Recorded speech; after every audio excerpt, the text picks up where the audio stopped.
das coisas presentes com as perspectivas das coisas futuras. A confiança, a fé em nossos destinos projeta diante de nós uma luz que esclarece o sentido da vida, indica-nos o dever, alarga nossa esfera de ação e ensina-nos a agir para os outros.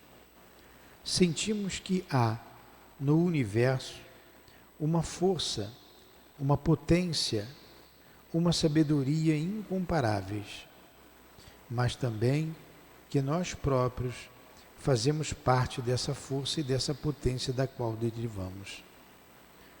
Compreendemos que as determinações de Deus com relação a nós, seu projeto, sua obra, seu objetivo, tudo tem princípio e origem em seu amor. Em todas as coisas, Deus quer nosso bem e possibilita isto por caminhos às vezes claros, às vezes misteriosos, mas sempre apropriados a nossas necessidades. Se nos separa daqueles a quem amamos, é para fazer com que achemos mais fortes as alegrias do reencontro. Se permite que tenhamos decepções, abandonos, doenças, reveses, é a fim de obrigar-nos a desviar nosso olhar da terra e voltá-lo para Ele, a procurar alegrias superiores a todas as que podemos experimentar neste mundo. O universo é justiça e amor. A espiral infinita das ascensões, a soma dos sofrimentos, divina alquimia, transforma-se nas alturas em ondas de luz e feixes de felicidade. Percebestes, no fundo de certas dores, uma espécie de sabor particular e tão novo que não se pode deixar de reconhecer nelas uma intervenção benfazeja? Algumas vezes, a alma atingida vê brilhar uma luz desconhecida, tanto mais intensa quanto maior é o desastre. De um só golpe, a dor a eleva a alturas tais que seriam necessários 20 anos de estudos e esforços para alcançá-la. Não posso resistir ao desejo de citar 2 exemplos, dentre muitos outros que conheço. Trata-se de 2 homens que depois de se tornaram meus amigos, Trata-se de 2 homens que, depois, se tornaram meus amigos, pais de 2 jovens encantadoras, que eram toda a alegria deles neste mundo e que a morte roubou bruscamente em alguns dias. Um era oficial general na região do leste. Sua filha mais velha possuía todos os dons da inteligência e da beleza. De caráter sério, ela desenhava de bom grado os prazeres de sua idade e participava dos trabalhos do pai, escritor militar e jornalista de talento. Por isso, dedicava-lhe ele uma afeição que beirava o culto. Em breve tempo, uma doença incurável subtraiu a jovem da ternura dos seus.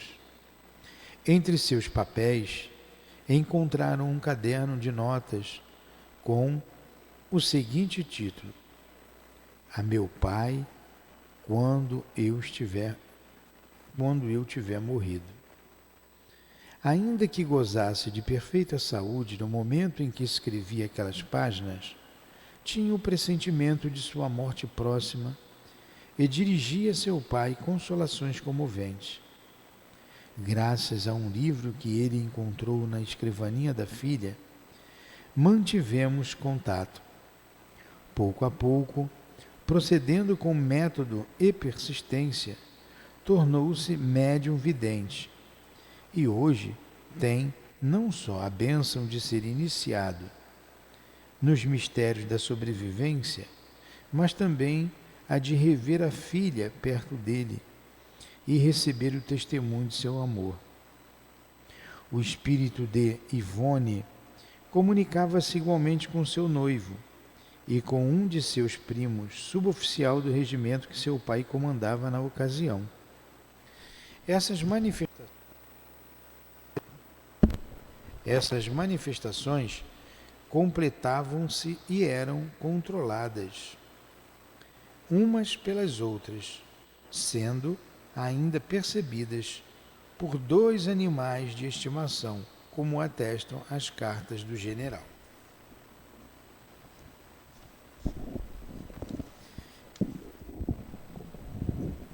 O segundo caso a que aludimos aqui é a do senhor de Bruce, negociante de Valença, cuja filha única, Rose, nascida após muitos anos de casamento, era eternamente amada. Todas as esperanças do pai e da mãe depositavam-se naquele coração querido. Mas aos 12 anos, a menina foi bruscamente atingida por uma meningite aguda que a levou. O desespero dos pais foi indescritível e a ideia de suicídio atormentou mais de uma vez o espírito do pobre pai.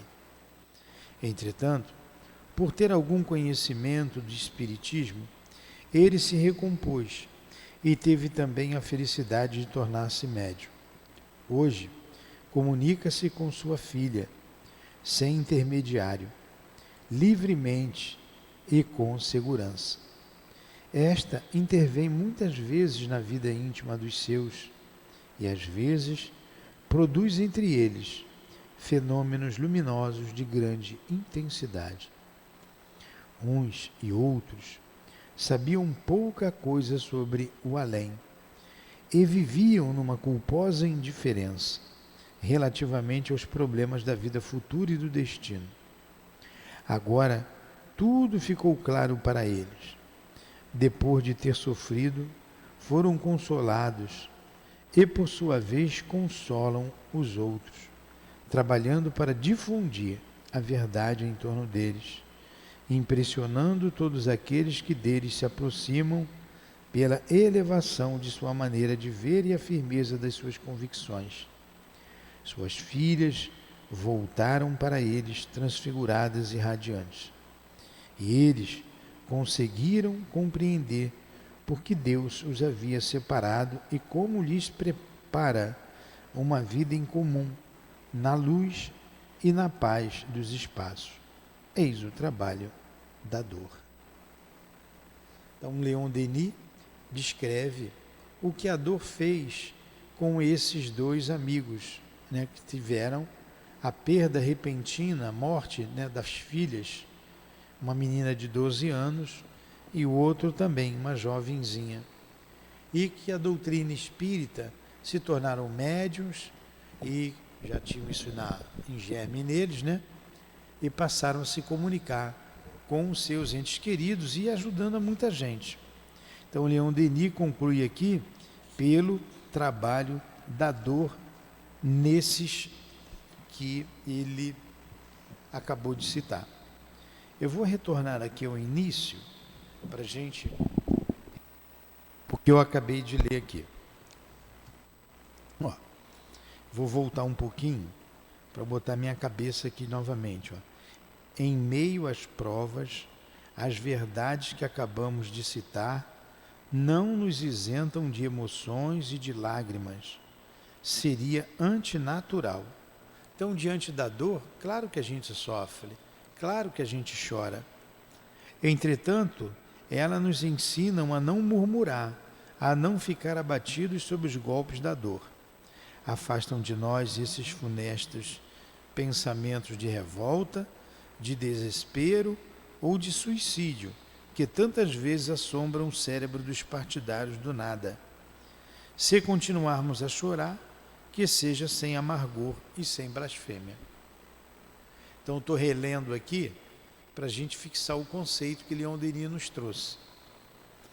Mesmo quando se trate do suicídio de jovens embalados pelo ardor de suas paixões, diante da dor imensa de uma mãe, o novo espiritualismo não deixa de ter recursos.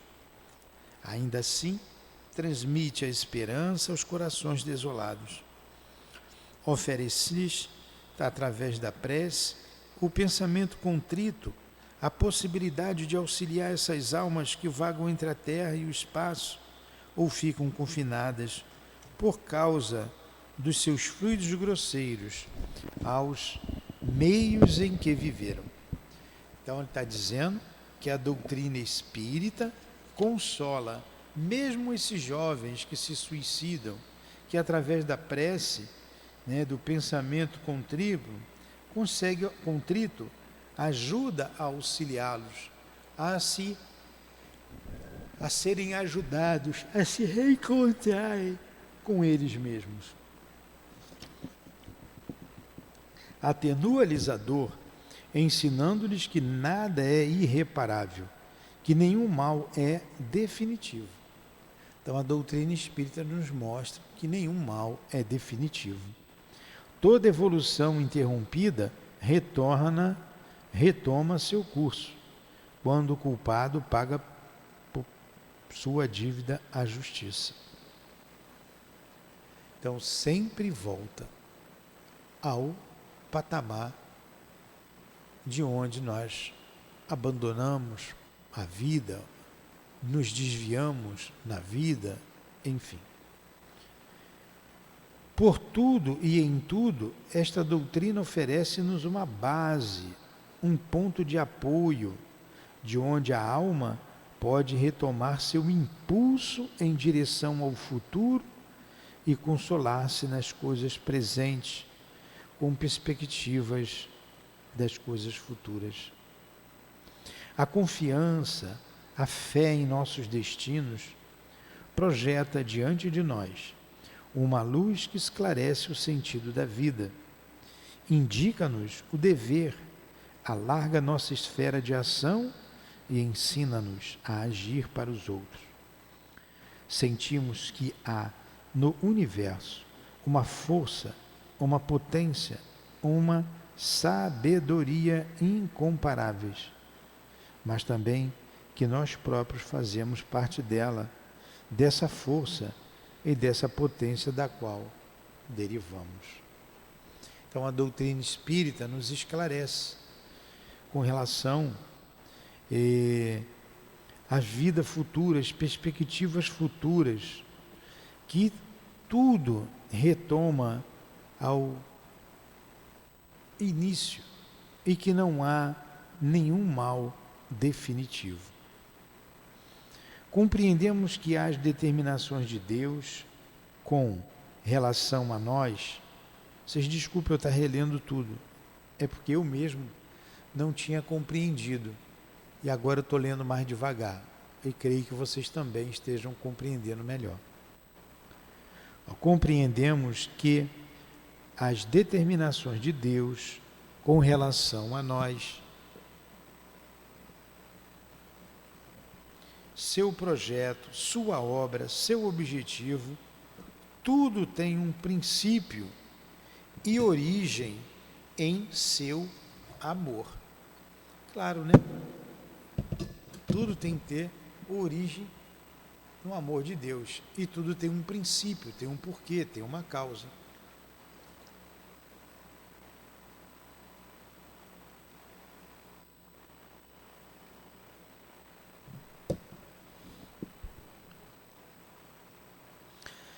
Deus quer o nosso bem e possibilita isto por caminhos às vezes claros, às vezes misteriosos, mas sempre apropriados à nossa necessidade. Se nos separa daqueles a quem amamos, é para fazer com que achemos mais fortes as alegrias do reencontro. Se permite que tenhamos decepções, abandonos, doenças, reveses, é a fim de que Deus obrigar-nos a desviar o nosso olhar da terra e voltá-los para Ele, e procurar alegrias superiores a todas as que podemos experimentar neste mundo. Está vendo? Então vamos lá, vou ler de novo esse parágrafo, uma terceira vez, porque ele está bem explicado, eu não preciso nem explicar, a não ser a gente rever para fixar o conceito que Leon Denis trouxe. Compreendemos que as determinações de Deus com relação a nós, seu projeto, sua obra, seu objetivo, tudo tem um princípio e origem em seu amor.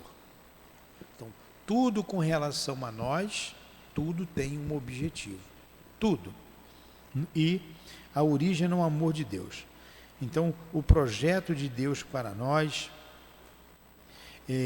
a sua obra em nós, o seu objetivo para nós, a nossa relação com Ele. Tudo está no amor, baseado no amor de Deus.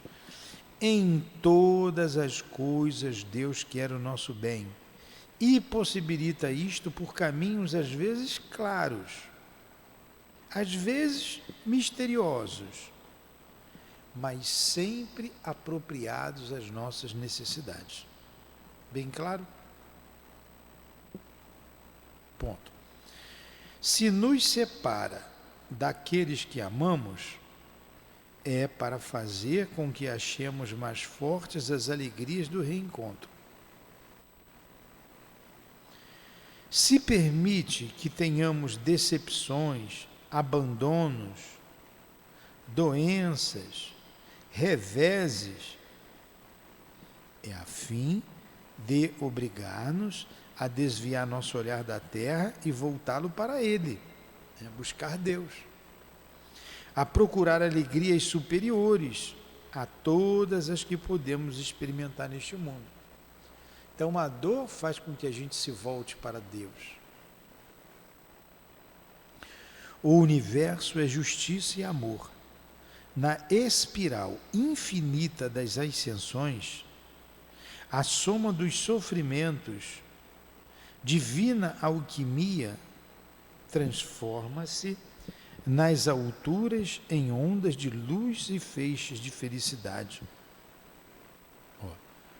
O universo é justiça e amor. Na espiral infinita das ascensões, a soma dos sofrimentos, divina alquimia, quer dizer, essa química divina, transforma-se nas alturas em onda de luz e feixes de felicidade. Está entendendo? Ler de novo foi bom, né? Está entendendo mais ou menos? Percebestes no futuro de certas dores uma espécie de sabor particular e tão novo que não se pode deixar de reconhecer nelas uma intervenção benfazeja. Algumas vezes a alma atingida vê brilhar uma luz desconhecida, tanto mais intensa quanto maior é o desastre. De um só golpe, a dor a eleva a alturas tais que seriam necessários 20 anos de estudos e esforços para alcançá-la. Ô Priscila, ele está dizendo aqui da importância da dor em nossas vidas. Então tem determinadas dores que ela é tão intensa que faz a gente buscar a Deus, buscar a luz. E nesse momento, se a gente tivesse no dia a dia, vou para casa, durmo, acordo, tomo um café, vou trabalhar, almoço, como, volto para casa, a gente ia levar muitos anos, ele colocou 20 anos, isso se estiver estudando e fazendo esforço para alcançar. A dor dá esse impulso na gente, faz a gente parar, faz a gente buscar Deus. E às vezes a gente leva uma vida inteira sem sair do lugar. Quanta coisa nova você teve quando veio trabalhar aqui, não é? E então, A dor faz isso, impulsiona a gente para frente. E a perda de um ente querido dói, faz a gente buscar a Deus, faz a gente valorizar, ter saudades e valorizar o reencontro, porque a gente sempre vai se reencontrar. É isso que ele está dizendo. Tudo é amor no universo, até a dor.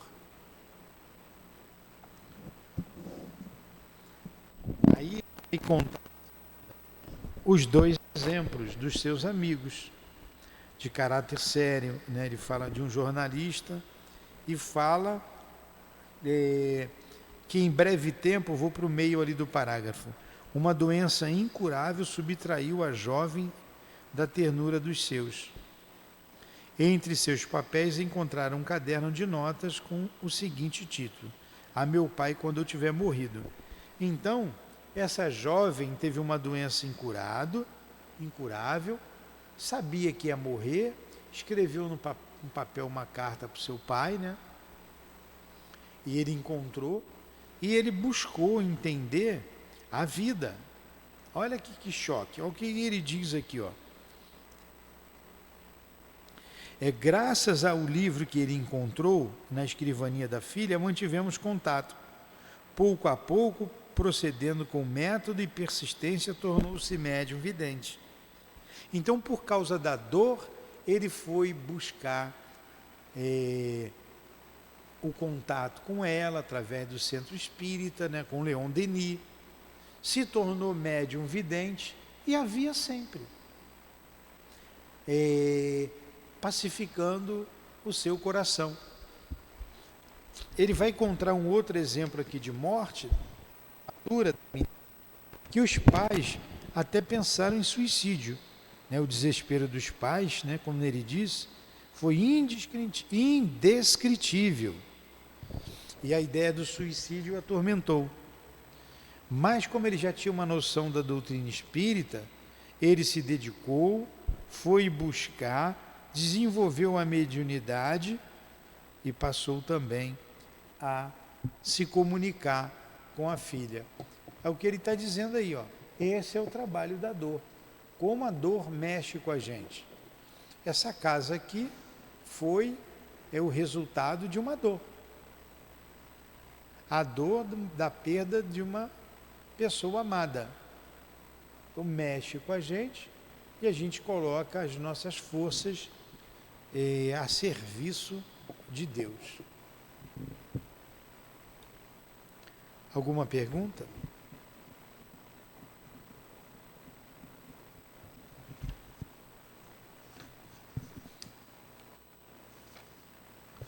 Vamos lá mais um pouquinho então. Para o materialista, dizíamos, não há explicação para o enigma do mundo, nem para o problema da dor. Para o materialista não tem explicação. Ele não acredita na vida futura. Toda a magnífica evolução da vida, todas as formas de existência e de beleza, lentamente desenvolvidas ao longo dos séculos, tudo isto, a seus olhos, se deve ao capricho de um acaso cego e não tem outra destinação senão o nada. No final dos tempos, será como se a humanidade jamais tivesse existido. Todos os seus esforços para elevar-se a um estágio superior, todas as suas lamentações, seus sofrimentos, tudo se extinguirá como uma sombra, tudo terá sido inútil e vão. Entendeu o que eu li? Entendeu, Priscila? Não, vou ler de novo. Olha só. Para o materialista, não há explicação para o enigma do mundo, nem para o problema da dor, porque ele só vive essa vida. Toda a magnífica evolução da vida, todas as formas de existência e de beleza, lentamente desenvolvidas ao longo dos séculos, tudo isto, aos seus olhos, se deve ao capricho de um acaso cego e não tem outra destinação senão nada. Isso para o materialista, tudo é obra do acaso. No final dos tempos, será como se a humanidade jamais tivesse existido. Todos os seus esforços para elevar-se a um estágio superior, todas as suas lamentações, todos os seus sofrimentos, tudo se extinguirá como uma sombra, tudo terá sido inútil e vão. Tudo se acaba com a morte, tudo. E tudo que acontece é obra do acaso. Isso para o materialista. Entendeu agora? Mas em lugar desta teoria da esterilidade do desespero, nós que temos a certeza da vida futura e do mundo espiritual, vemos no universo o imenso laboratório em que se refina e se purifica a alma humana através das existências alternadamente celestes e terrestres.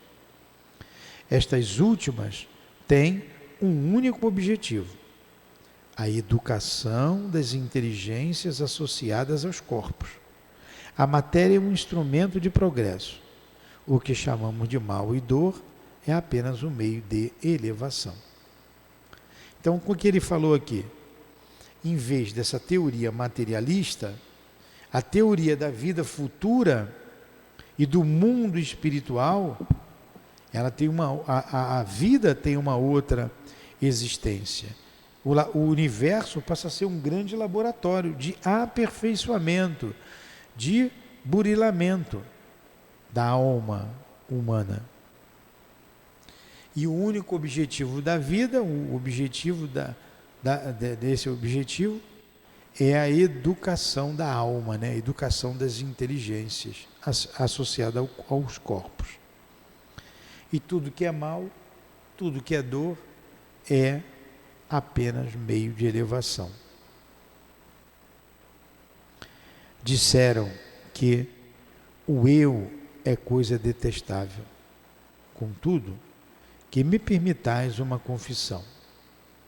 Cada vez que o anjo da dor tocou-me com sua asa, senti que se agitavam em mim potências desconhecidas. Ouvi vozes interiores a cantar o cântico eterno da vida e da luz. Isso aí Leon Denis dizendo, né? E agora, depois de ter participado de todas as dores de meus companheiros de caminhada, bendigo o sofrimento. Ele modelou o meu ser, possibilitou-me um julgamento mais seguro, um sentimento mais preciso das altas verdades eternas. Minha vida foi, mais de uma vez, sacudida pela infelicidade, como pela tempestade. Mas não houve prova alguma que não me tivesse ensinado a conhecer-me um pouco mais e ser mais senhor de mim. Então Leon Denis está dando o testemunho dele, que toda a dor que ele passou fez com que ele se conhecesse um pouco mais, fez com que ele ouvisse as vozes interiores, porque ele meditou. Eu, antes de vir para cá, eu estava ali pensativo.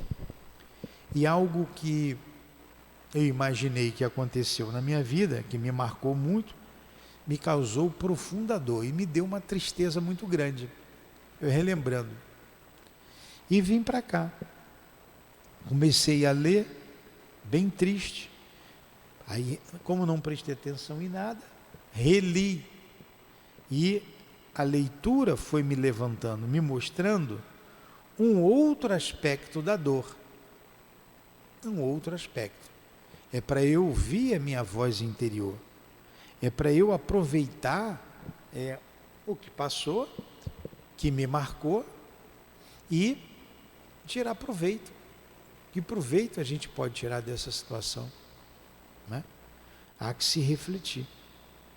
E Leon Denis está dizendo que todas as dores que ele passou foi uma sacudidela nele, como a árvore é sacudida pelos ventos. E eis que chega a velhice, aproxima-se o termo de minha obra. Após 50 anos de estudos, de trabalho, de meditação, de experiências, me é agradável poder afirmar a todos os que sofrem, a todos os aflitos deste mundo, que existe no universo uma justiça infalível. Nada se perde de nossas dores, não há pena sem comparação, nem labor sem proveito. Todos nós marchamos por entre as vicissitudes e lágrimas em direção a um objetivo grandioso fixado por Deus.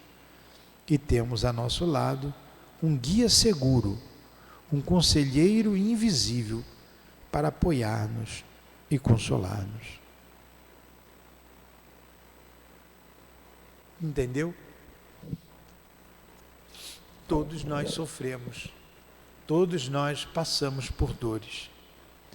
Continua Leon Denis, e ele fala que a gente tem um conselheiro invisível, que é o nosso anjo da guarda, o nosso protetor maior, que nos auxilia, que nos consola. Aí Leon Denis agora falando bem pertinho da gente, como se falasse individualmente junto a nós. Homem, meu irmão, aprende a sofrer, pois a dor é santa. É o mais nobre agente da perfeição. Penetrante e fecunda, ela é indispensável na vida de todo aquele que não queira ficar petrificado no egoísmo e na indiferença. O fato de Deus enviar o sofrimento àqueles que ama é uma verdade filosófica. Sou escravo estropiado, dizia Epíteto, um outro Irus, em pobreza e em miséria, e no entanto sou amado pelos deuses. Aprende a sofrer. Não te digo procura a dor, mas quando ela se apresentar, inevitável em teu caminho, acolhe-a como uma amiga. Aprende a conhecê-la, a apreciar sua beleza austera e captar seus secretos ensinamentos. Estuda sua obra oculta, em vez de te revoltares contra ela ou, então, de ficares abatido, inerte e acovardado sob a ação dela. Associa tua vontade, teu pensamento ao objetivo que ela se propõe. Procura extrair de sua passagem por tua vida todo o ganho que ela possa oferecer a teu espírito e a teu coração. É muito bonito, né? Então a gente tem que meditar nessa dor, seja ela física, seja ela moral. E a dor moral é muito mais pungente, machuca a nossa alma.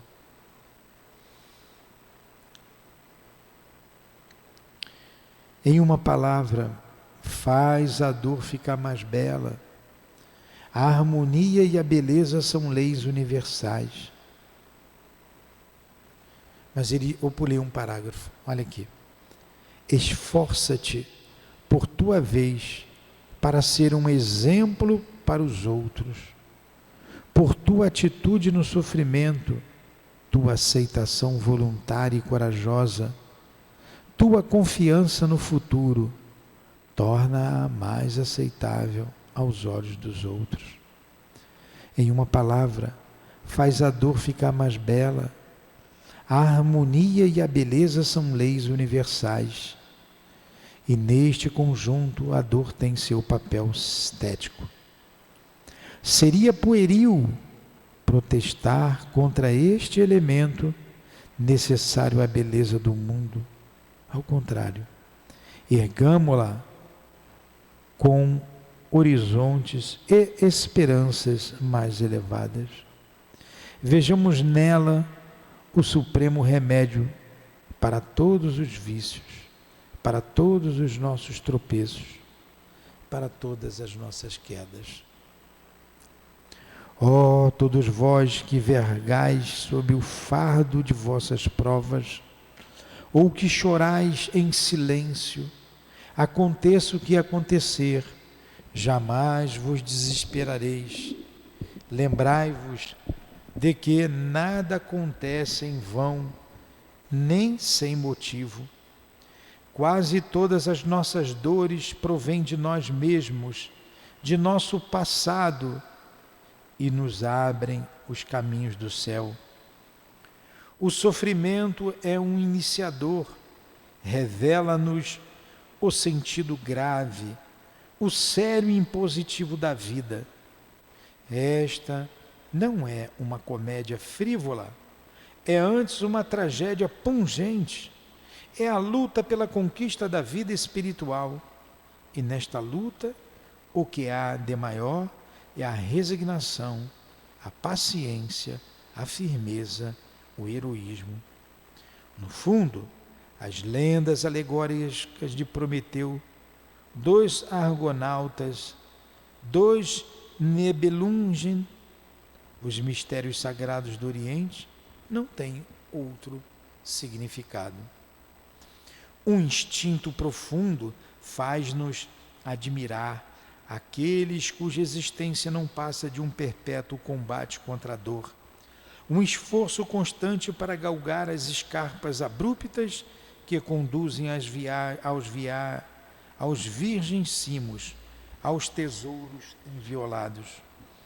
E não admiramos apenas o heroísmo visível, as ações que provocam o entusiasmo das multidões, mas também a luta obscura e oculta contra as privações, a doença, a miséria, tudo o que liberta dos zelos materiais e das coisas passageiras.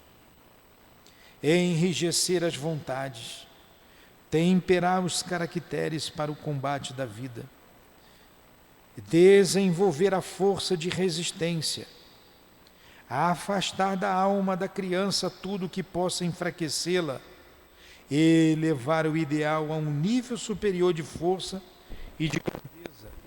Eis o que a educação moderna deveria adotar como objetivo essencial. Mas em nossa época, desabituamo-nos das lutas morais para procurar os prazeres do corpo e do espírito. Por isso, a sensualidade transborda de nós. Os caracteres se debilitam, a decadência social se acentua. Muito bom, né? Está prestando atenção? Do alto, os corações, os pensamentos, as vontades. Abraçamos nossas almas aos grandes sopros do espaço. E elevemos nossos olhares ao futuro sem limite. Lembremo-nos de que este futuro nos pertence. Nossa tarefa é conquistá-lo.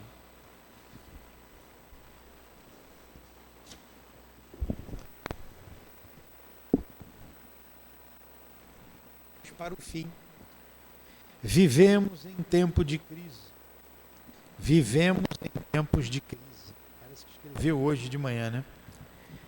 Para que as inteligências se abram às verdades novas, para que falem os corações, são necessárias advertências severas. É preciso que haja duras lições de adversidade. Conhecemos dias sombrios e períodos difíceis. A infelicidade deve aproximar os homens. Eles só se sentem irmãos de verdade na dor. E é mesmo, né? Parece que nossa nação segue um caminho ladeado de precipícios. O alcoolismo, a imoralidade, o suicídio, o crime fazem suas destruições. A cada instante surgem escândalos, despertando curiosidades malsãs, revolvendo o lodo onde as corrupções fermentam. O pensamento se arrasta sem se elevar. A alma da França, que muitas vezes foi iniciadora dos povos, seu guia na vida sacra, esta grande alma sofre por sentir-se vivendo em um corpo viciado. Parece que ele escreveu do Brasil atual, né? Ó alma viva da França, separa-te deste envoltório gangrenado. Evoca as grandes recordações, os elevados pensamentos, as sublimes inspirações de teu gênio. Pois teu gênio não está morto, está adormecido. Amanhã ele despertará. A decomposição precede a renovação. Da fermentação social pode surgir uma outra vida, mais pura e mais bela. Sob o influxo da ideia nova, a França reencontrará a crença e a confiança. Reerguer-se-á maior e mais forte para cumprir sua obra neste mundo. A gente pode traduzir para o Brasil, né? Podemos dizer assim, ó alma viva do Brasil, separa-te deste envoltório gangrenado, evoca as grandes recordações, os elevados pensamentos, as sublimes inspirações de teu gênio. Pois teu gênio não está morto, está adormecido. Amanhã ele despertará.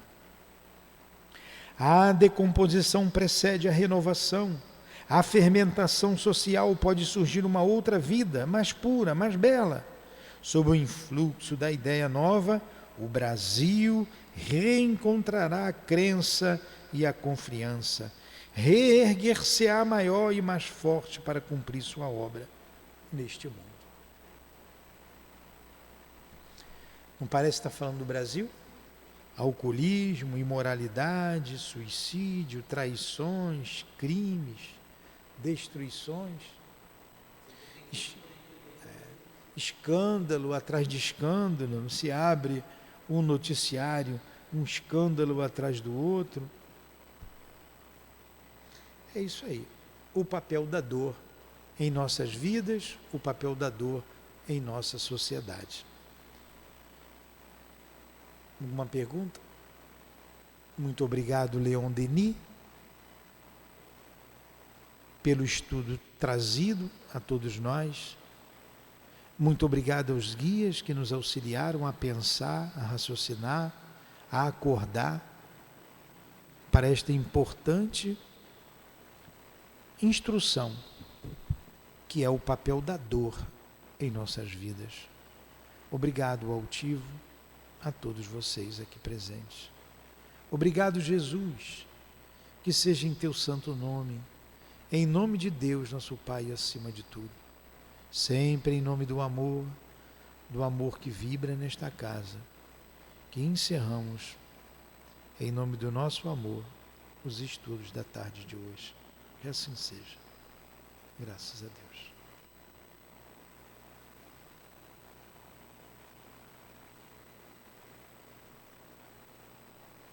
CEAP, Centro Espírita Altivo Panfiro. Uma casa de amor.